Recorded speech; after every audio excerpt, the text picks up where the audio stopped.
With Max Holloway pulling out of his title fight against Frankie Edgar at UFC 222 due to a leg injury, the UFC is currently looking for a potential fight that is big enough to headline the pay-per-view. Just yesterday, the UFC offered Cody Garbrandt his title rematch against TJ Dillashaw, but TJ Dillashaw declined the fight. There are only a handful of fighters on the UFC roster who have the star power to headline the card. So in this video, I will be discussing 5 fights that could main event UFC 222. Number 5. A matchup between Alexander Gustafsson and Ovin St. Preux for the interim UFC light heavyweight title would be a great option to headline UFC 222. Alexander Gustafsson last defeated Glover Teixeira by knockout at UFC Final 109. Ovin St. Preux last defeated Corey Anderson by knockout at UFC 217. Alexander Gustafsson has looked great in his last 2 fights and definitely has the skills to become the champion. OSP's recent resurgence has helped him put together 3 impressive finishes together, where he is 1 or 2 more fights away from a title shot. He is currently scheduled to face Ilia Latifi at UFC on Fox 28. But the UFC can pull him from the card and give him an interim title fight against Alexander Gustafsson to save the card. This is a fresh matchup in the light heavyweight division where it will be interesting to see who comes out on top.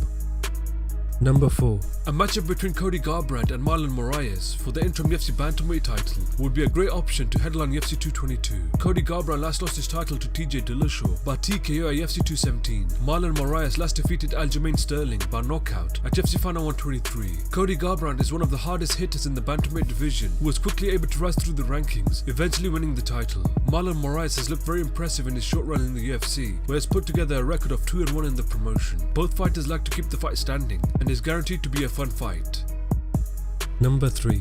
A matchup between Cody Garbrandt and Jimmy Rivera for the interim UFC bantamweight title would be a great option to headline UFC 222. Cody Garbrandt last lost his title to TJ Dillashaw by TKO at UFC 217. Jimmy Rivera last defeated Thomas Almeida by unanimous decision at UFC on Fox 25. Cody Garbrandt's fighting style has made him into a must-see fighter, where I believe he is only 1 or 2 more wins away from securing himself another title shot. Jimmy Rivera has been rising quietly through the rankings, where he has been shutting high-level fighters quite easily. Both fighters are hard hitters, and it would be a great option as the main event of UFC 222.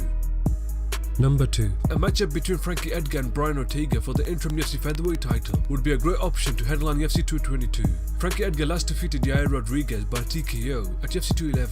Brian Ortega last defeated Cub Swanson by a guillotine choke at UFC Final 123. Frankie Edgar has used his fast-paced fighting style to dominate both Jeremy Stephens and Yair Rodriguez impressively, and definitely deserves to fight for the title next. Brian Ortega has put nothing but impressive finishes since entering the UFC, where his grappling game is just on a different level. Both fighters deserve to fight for the title, but it would be interesting to see who would come out on top.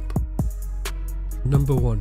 A matchup between the current UFC Women's Featherweight Champion Chris Cyborg versus the current UFC Women's Bantamweight Champion Amanda Nunes would be a great option to headline UFC 222. Chris Cyborg last defeated Holly Holm by unanimous decision at UFC 219, whereas Amanda Nunes last defeated Valentina Shevchenko by a split decision at UFC 215. The UFC is currently setting this matchup for one of the cards in the future, where as of right now this fight could headline UFC 222. Chris Cyborg has just overwhelmed all of her opponents with a vicious Muay Thai fighting style, whereas Amanda Nunes has dominated all of her opponents in a similar manner. Both fighters are willing to face each other, and this super fight is in my opinion a great option to headline UFC 222. This fight would be great fireworks, where it will be interesting to see who comes out on top.